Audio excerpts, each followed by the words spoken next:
Thank you for joining me for the tutorial today.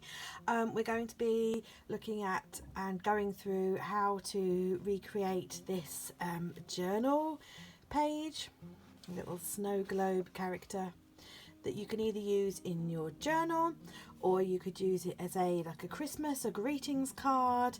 So rather than using the two pages, you could use it as your card. This would be the inside of the card, this would be the front of the card, or you could even use it as a 12 by 12 scrapbook layout using photos of yourself or your children in the snow rather than a character, and gluing the pages together. So let's get into the tutorial. So some of the things that you're going to need for this project are some plastic. Now you can either use something like acetate. I've just got a pack of acetate that I've had forever and ever and ever hanging around. You could use something like this. This is like a plastic bag from some sort of packaging. I would always recommend you try and use something that's recyclable, give it a new lease of life. That's the kind of like the preferred option rather than going and buying some acetate.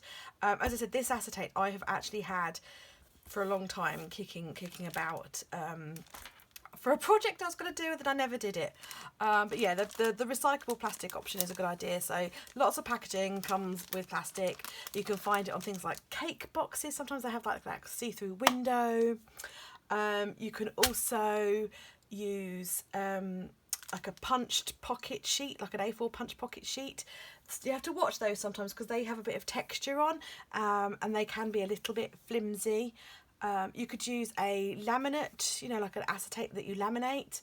You have to watch those as well because sometimes they do get a bit lumpy bumpy when you put them through the laminator. So something like this is the ideal option, or an acetate sheet. So you'll need those. You'll need your watercolours and brushes. You can use acrylics or gouache or something else if you prefer. The techniques are pretty much the same. You know, you just need to water your acrylic paint down to kind of get that more watery effect. You'll need a pencil, potentially a rubber if you might want to rub things out, some scissors, something round to to draw around as a template. I've just got a bowl. You might want a compass or something. You're going to need some white acrylic paint or gesso. I'm just going to use some gesso. You'll need some water and a water receptacle for painting. You will also need some glue. I like to use double-sided tape. I find that's my preferred. And you will need a wintry themed die cut, or you can draw your own picture and cut it out, or you could use a photograph of yourself if you've got or your kids or something, if you want to use a photo. So those are kind of like the essentials. Other nice to have things, nice to have, you know, a bit of glitter in whatever way you've got, some sort of shimmery stuff, you know, if you want to. So yeah, that's what you will need. So let's get cracking. I'm actually going to open this acetate because I haven't actually opened it before, to have a look at the thickness of it. It's got this acetate is actually quite toothy, so I might actually use this plastic. You want to make sure that the plastic you're going to use, or mine's not quite big enough, the plastic you're going to use needs to be able to cover the area in which you're working, and that does sound a little bit on the vague side, and that is because I don't necessarily know what size you're going to be using. And I suggest that you watch this entire video through before you decide on your materials, because then you'll have the full gist of what we're going to be doing and you can adjust accordingly. So I'm just putting, this is my journal, I'm just putting my acetate on my journal, and I'm just marking out the size, and I'm going to cut that down because I want to cut it down to fit my journal. Because it's going inside a book, I actually need to cut it this side of the line a bit smaller, so that when it goes in, it will all fit nicely and there's no overhang. That's the last thing you want, is a little bit of trouble because of the way you cut. So, well done, Anna. Smith. Make sure your paint is dry. Your marker is dry. Use a paint marker, and it wasn't dry. Well done. Well done, well done. I am forging ahead with this one though because I don't like to waste things. I am super conscious now of our impact on the environment, especially crafters. I think sometimes some crafters are very resourceful, but other crafters can like produce quite a lot of waste, and I'm just very conscious now of our impact on the environment. So there we go. Cut down piece of acetate, which is hopefully a good size. Yeah, perfect. Sometimes there is method to my madness. So the first thing we're going to be doing is working on our acetate, because we are going to want to let this dry on its own nice and naturally, because we don't want to use a heat gun on our plastic because it might shrink or it might warp and buckle. So we're going to want to do this first and put it to one side and let it dry and come back to it. So my acetate I'm using, this side has got a nice clear sheen. The reverse side has got a toothy textured side. So I'm turning it over, so I'm going to be working on the textured side. Yeah, going to be working on the textured side, and I'm going to get some of my gesso and paint palette, which, do you know, these things always escape me as soon as I need them, but I'm going to use the remnants of the acetate sheet to put it on. So it's a brand new tube as well. So we'll squeeze that on there. It's a bit too much, that was quite fluid. And going to want to water this down a bit because we're going to be doing a bit of splattering. Now, I would suggest when it comes to your splattering that you don't go overboard, you don't go too crazy. With this, I think less is more. The idea is that it looks like snow, and you want enough on there to give the illusion of snow, but you don't want it to be a complete and utter blizzard so that you can't see through. Now I'm just checking. I used to have an old toothbrush. A toothbrush is the best for this kind of technique because you can just like run your thumb along the bristles and it produces such a beautiful splatter technique, but I don't seem to have that, so we'll just go with this. So yeah, watered the gesso down, and then I'm just going to like randomly work in like a circular motion across my acetate. I don't really care where it goes. Just be careful if you've got other things around you, they will get messy, hence the state of my desk. So I'm just banging down, flicking with my hand. As you can see it goes all over your hands, so just watch what's around you. Make sure that if there's anything you're particularly precious about, that you've got it covered up or moved out of the way. So let's put that on the black so you can see it a bit better. There we go. Just want to remove that blob a bit, the big blob that's smudged there. So I quite like that amount. As I said, you don't want to go too over the top. You want to be able to see through. Like so. Okay, so that's done, and I have got paint all over my hands, but that's no problem. I'm going to move this to one side and let that dry all on its own, as I said, because we don't want to use a heat gun and avoid that buckling. So I'm going to turn to the page in my journal that I want to use. I'm using a square journal. Okay, here we go. So we're going to be working over 2 pages. So this works absolutely beautifully if you want to do this as a greetings card as well.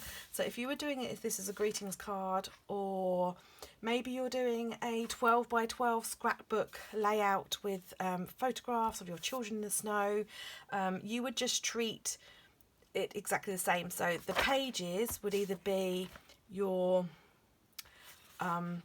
2 pieces of scrapbook paper, or these 2 pages would be your card, your open card.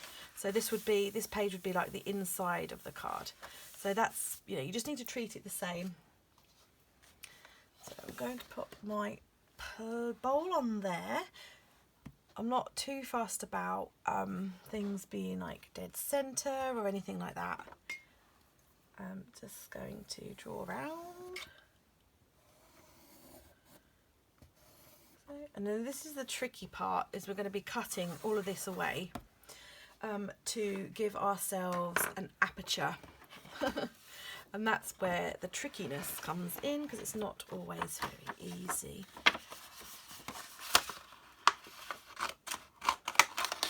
So I'm just going to cut all of this out as best I can.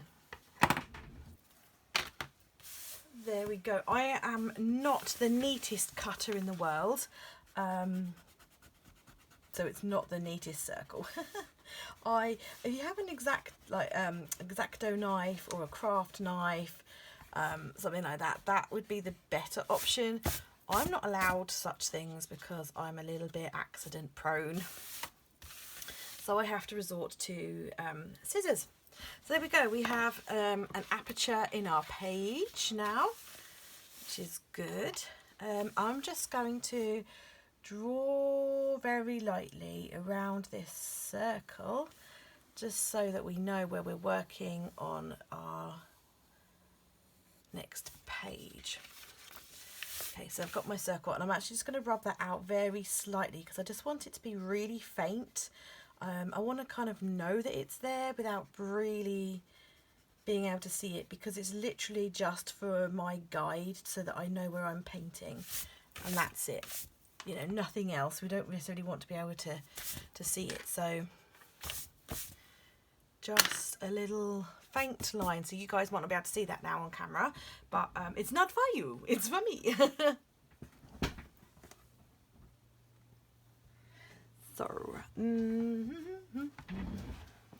so we're going to use this as our basis. I'm going to be painting within this circle. If you wanted to, you could do the entire background. Again, maybe wait till you've watched the entire video so you kind of see what the finished effect looks like before you kind of commit and decide what you want to do.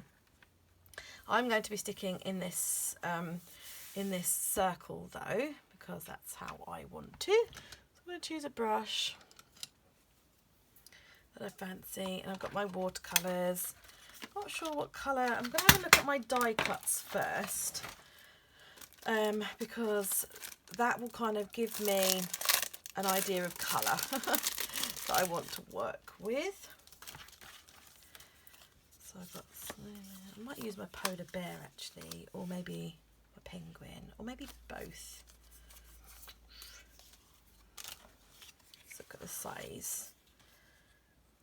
I might actually use my penguin. I think I'll use my penguin. So he's a nice tealy colour. So I might do a bluey tealy colour myself. So as I said, you can use watered down acrylics, or you could use whatever you like really. So I'm just going to grab my colour. I've watered up my brush. Just going to grab my colour, and I'm going to work from the bottom left up to the top right in a circular motion. So I'm going to start down here, and I'm just going to be sweeping my colour around. Now the paper in my journal is not watercolour paper, it is incredibly porous, so it just soaks straight in. It is not very forgiving at all. You need to work incredibly quick. As you can see, it has gone straight in there, but it's okay because I'm going to be layering anyway. So I'm just going to wet that a bit and go back in with my watercolour.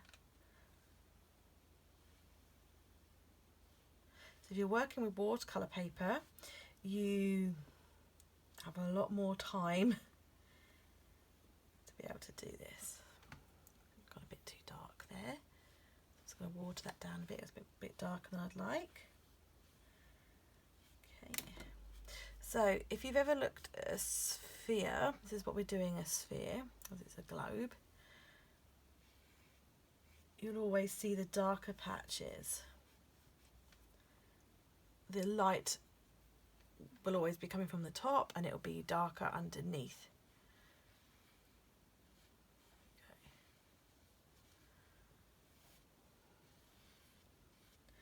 So just blending that out a little bit as much as I possibly can. And I'm going to just dry that with a heat gun. Okay, that's nice and dry. So I'm going to take a smaller brush and I'm going to go back in with the same colour, but with less water this time, because I want the colour to be a lot darker and a lot richer. And I'm just going to create myself a little bit of a wavy line, because I want this to be my horizon. So just blending that out a bit more.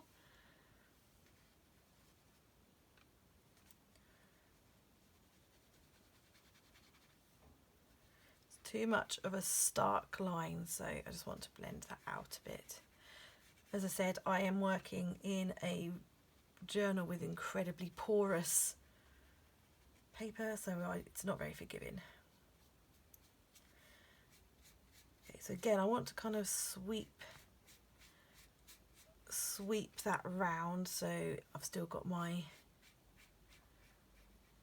bit of a sphere going on there. Okay, I'm going to add a little bit of a darker blue tone in there. I don't want this to be completely monotone. We're going for snow, and although snow is white, it's not really. It's made up of lots of shadows and light, so it's not just pure white. Okay, so I'm going to dry that. Okay, so now I'm going to go in with some of my detail work now. So I'm going to use that smaller brush again, and I'm going to start with the same colour that I've used. Again, I want a darker intensity of colour, and I'm going to create a few trees. So I'm just going to go down with a line, and then I'm just going to drag it out. These are really basic looking pine trees, because they're in the background, they are not the focus, or I don't want them to be the focus of the piece. I want the die cut in the middle to be the main focus. I want these to kind of blend into the background.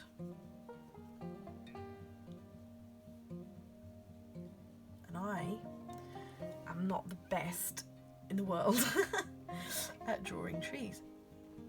And you want to do a few different sizes to give the illusion of foreground and background, a couple of different colours as well.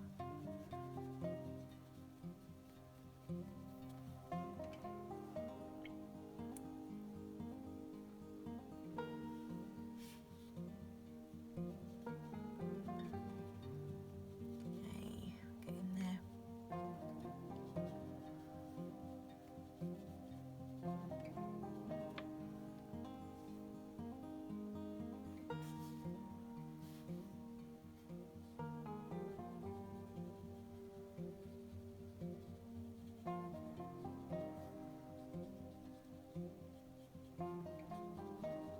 I wish I was better at drawing trees, but I'm not. To be fair, I haven't actually really dedicated much practice to my tree drawing, so I can't really complain. Okay, so just to give you a look at how it's starting to build up. So he's quite big, so I want to do big tree.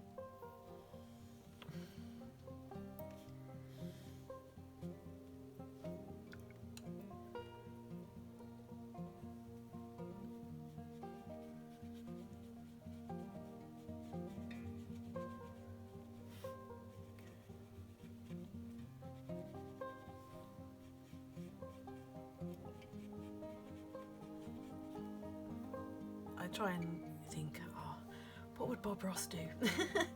Bob's very into his abstract, isn't he? And he was into his amazing how he would just put like a couple of lines in and it would automatically look like the piece of landscape that it was supposed to be. And yeah, that will forever stay with me, I think. So do you want a couple?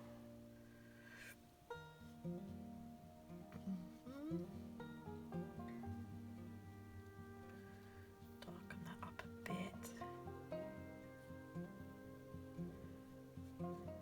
Beauty with watercolours, when it's dry you can layer it up. Okay, gonna give that a blast. Okay, so we're nice and dry. I am going to go in with a little bit of shimmer. This is the Zig Wink of Blush, and I love this. I was given this Secret Santa last year, and I don't think there has been many projects that I haven't actually used it on. I'm one of these people that thinks when it comes to shimmer and glimmer that you can never have too much. I know it's not always everybody's cup of tea, but it is most certainly mine. So just spreading that out a bit. The only downside with shimmer, glimmer, glitter is it doesn't always photograph very well, so just bear that in mind if you need to photograph your work or anything. It doesn't always photograph.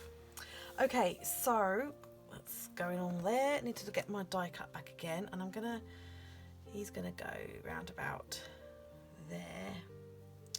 Not happy with this tree, so I am going to go over to my Prismacolors, and I am just going to just define it, just draw in a bit more tree. This colour is ultramarine.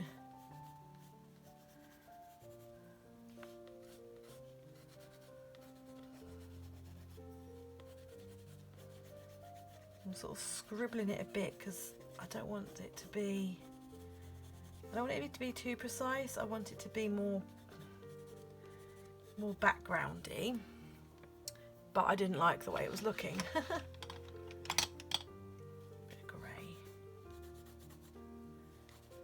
Let's go add a bit of grey in here as well, actually. You're not actually going to see a lot of this ground because I'm going to be covering it up, but I like to enjoy getting lost in the process of the creating, so it's just quite nice just to play. We can add a bit of grey in the background, and then we can pretend that that's a bit of mountain in the background there, perhaps.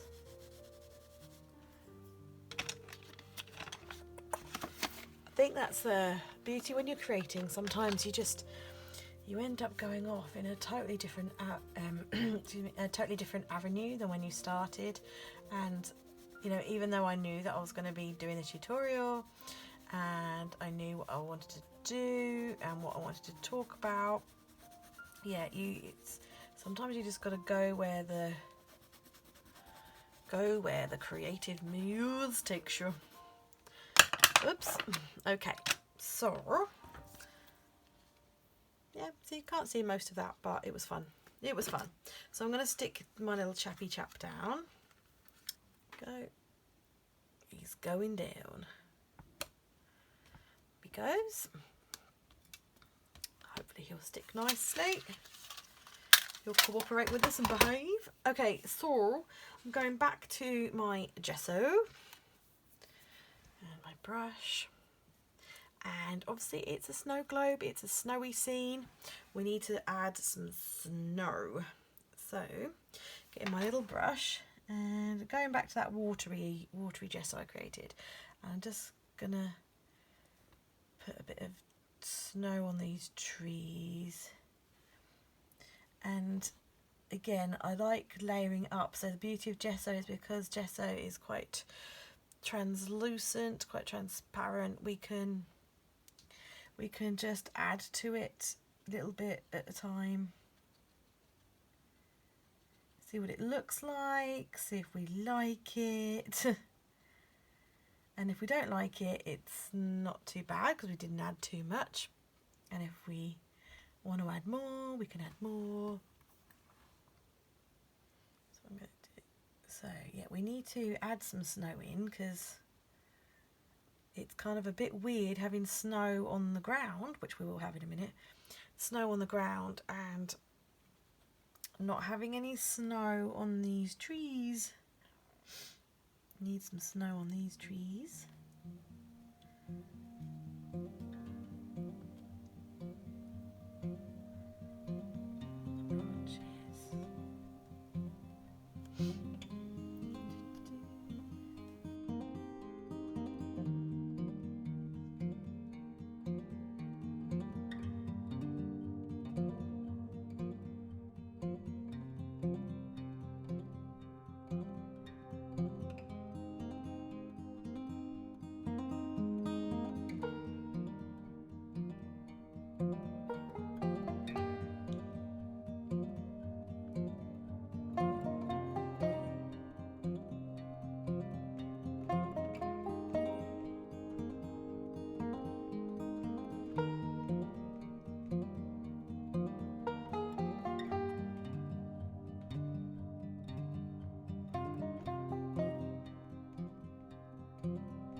So we can't forget our little dude and where he is. I'm not actually going to put any snow on top of him because he is warm in theory. In my head he's warm. I don't know whether he is warm, but so the snow, he wouldn't be like landed on him, it would have melted. And because he can move around, he's a character, he can move around, so he wouldn't really have snow on him, so I'm not going to put snow on him. However, he is standing in snow, so we need to add some snow on the ground because we've got a snowy ground to put in. So might need to go over some of the glitter that I put down again. And that's okay because that gives me an excuse to use more glitter. So I'm just, as you can see, I'm kind of like just daubling it. Daubling, is that a word? Dabbing, daubling it on because I don't want it to be painted thickly on, because when you look at snow, as I said, you know, you've got where people have walked in it, you'll create shadows and different tones. So I want to be able to kind of still see some of that blueness that's underneath. I want that to still be able to come through in parts. I want this to be like the peaks and troughs.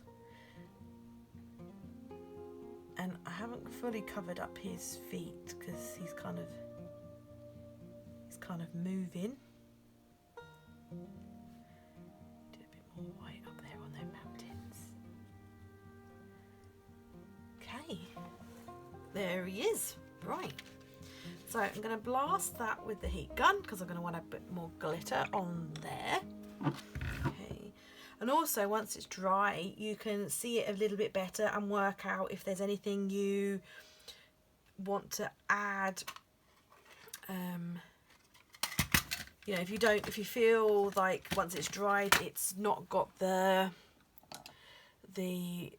opacity that you want, you can always add some more in. I'm actually just gonna either ruin this completely or make it. Just wanted to add a bit more of that teal in there that I kind of lost a bit. The shadows.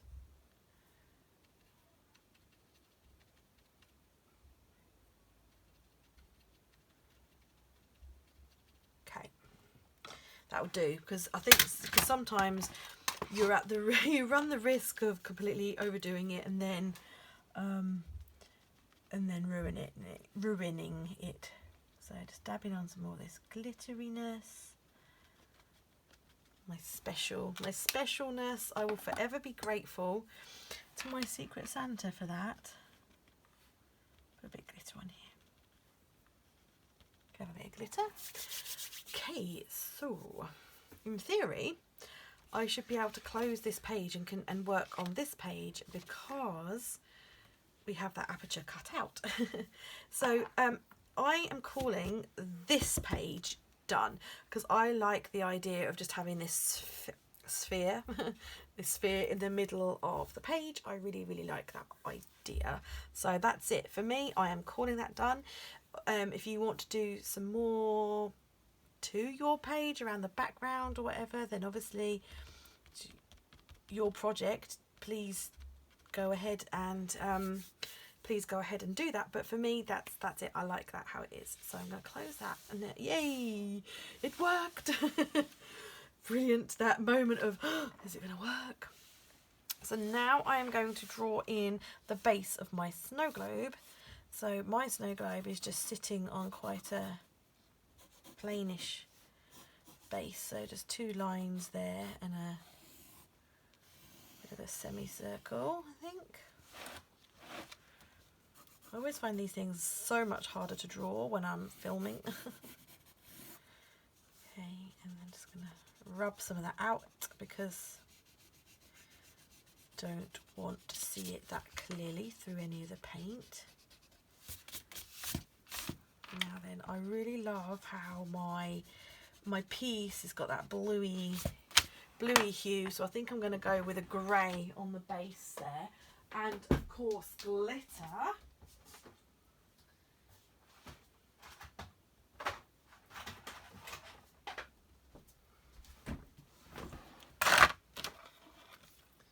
So I'm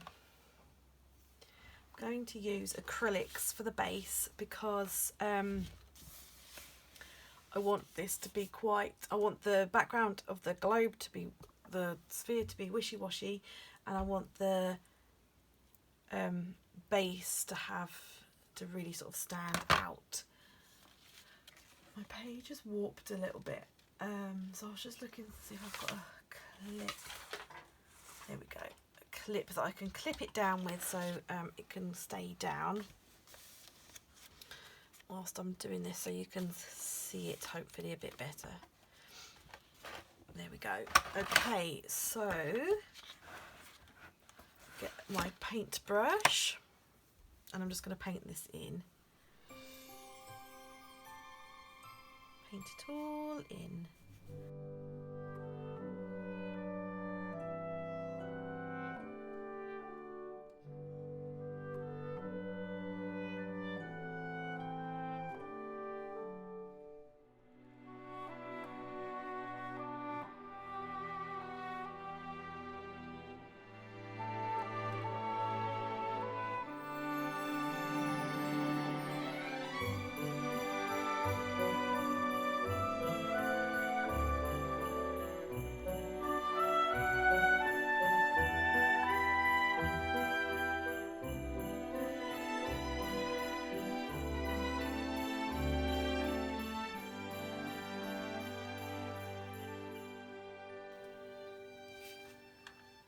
So I'm just mixing in a different grey on the bottom.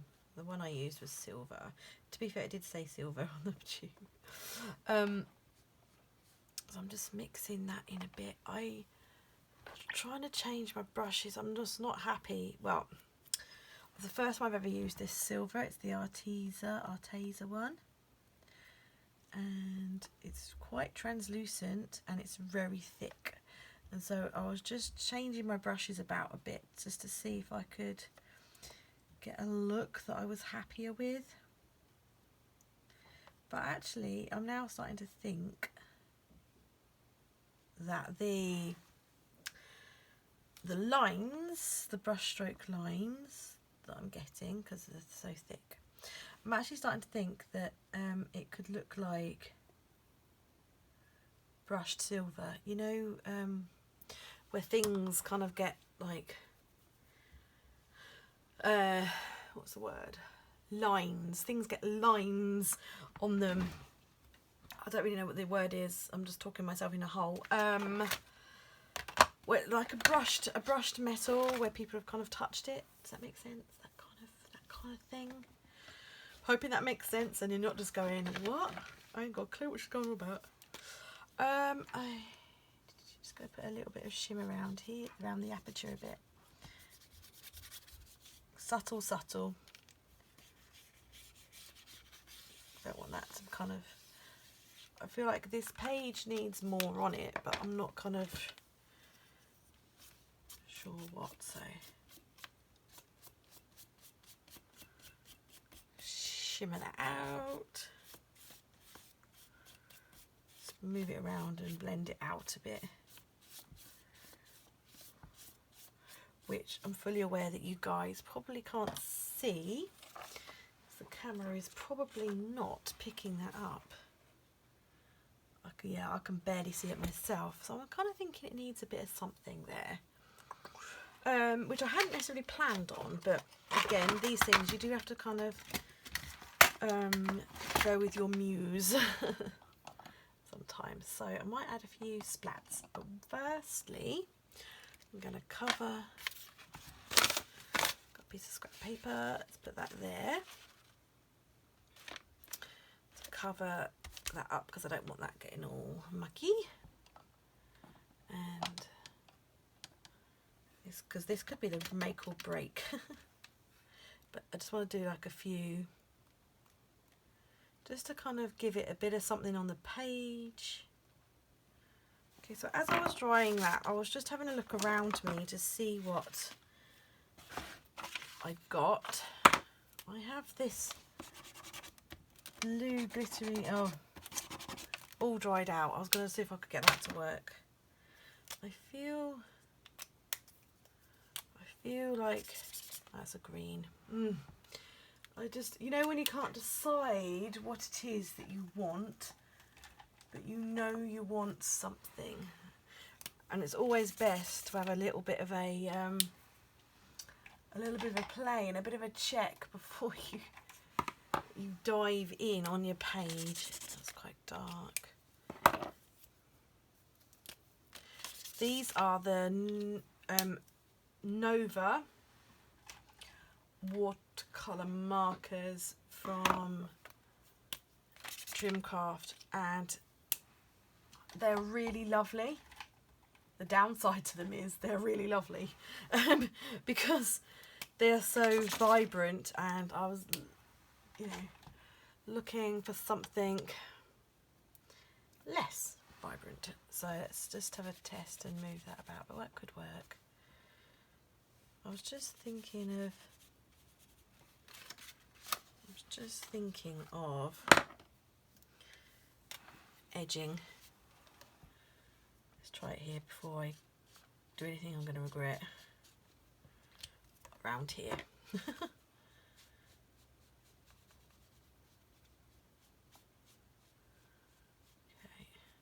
because I was thinking of going around that.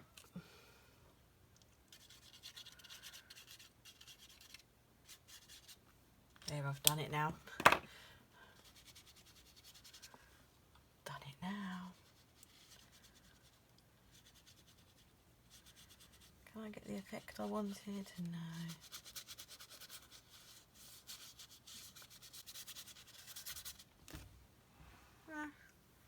It's not the worst in the world. Just going to have to like use dirty water all around now. So it doesn't look so stark. Okay, that didn't go to plan. Did not go to plan, but that's okay.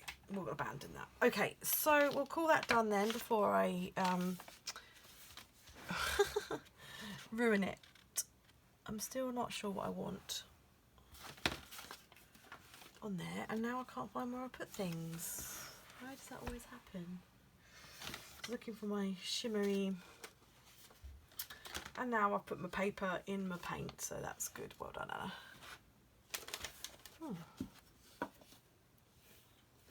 No, you are probably watching this video and going, it's just there, why can't you see it? Okay, so it's time now to bring in our acetate. So that has dried. So you can see this is the smooth side, this is the rough side. I'm going to be putting the rough side down. So the rough side is going to go like that.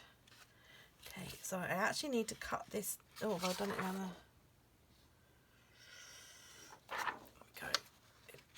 cut it around, so I put it around the wrong way. So there we go. So now you have a choice. You can either leave your pages loose, and you could washi tape this in here.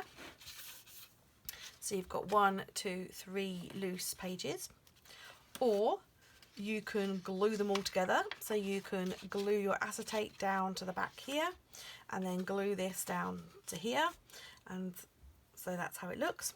Or you could glue these two together, so it's like an overlay, and leave that how it is. It's entirely up to you as to how you like your finished look to be. Obviously, if you're doing a greetings card, then you wouldn't want to stick this down completely, because you want the greetings card to be a greetings card. Oh, look. Oh my goodness. I was just going to add more shimmer around the edge. How funny is that?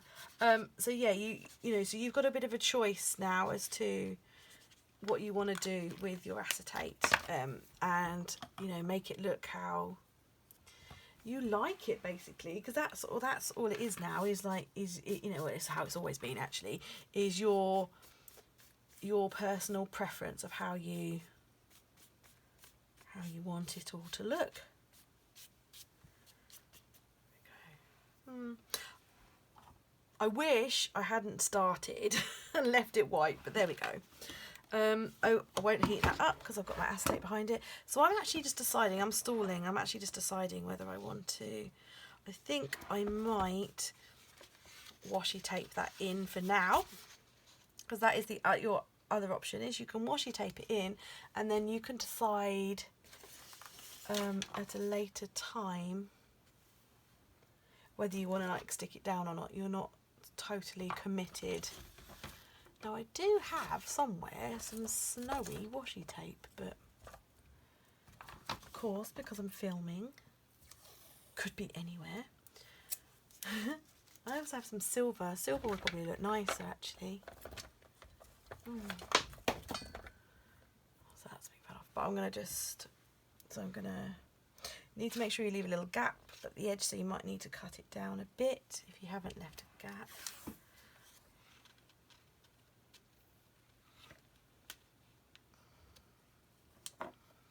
Oh, that's gone wonky. It's gone all wonky.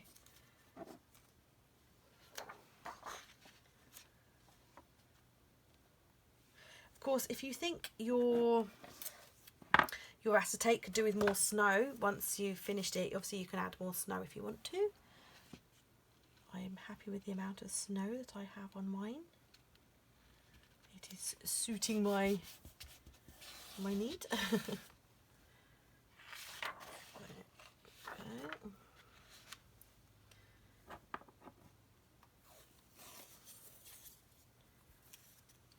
depending on how sticky your washi tape is, you may be able to remove your washi tape and glue it down at a later date if that's what you decide you want to do.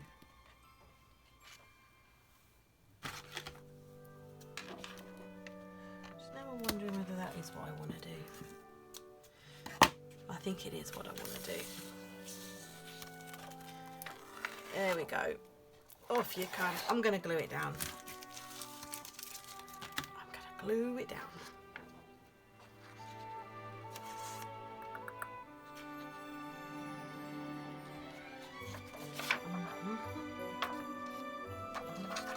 I'm going to glue it on that page. Yeah, that's what I'm going to do. I'm going to glue it on this page.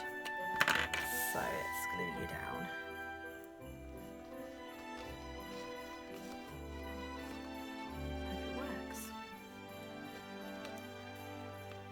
Hope my glue is strong enough.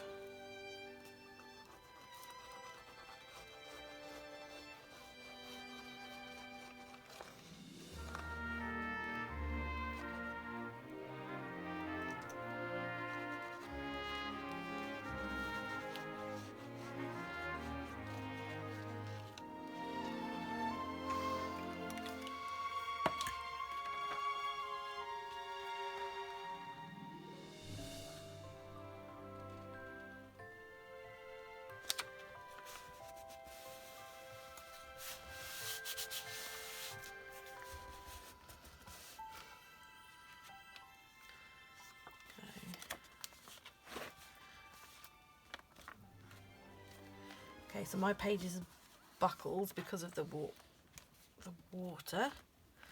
So hopefully yours won't. But you can just find out where you need more glue and glue it.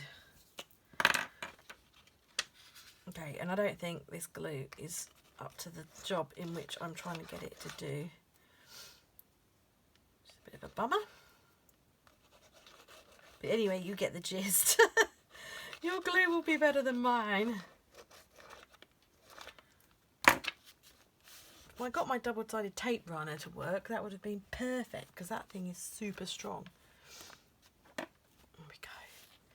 But there we go. That is sticking. That is sticking. It just needs a lot more glue.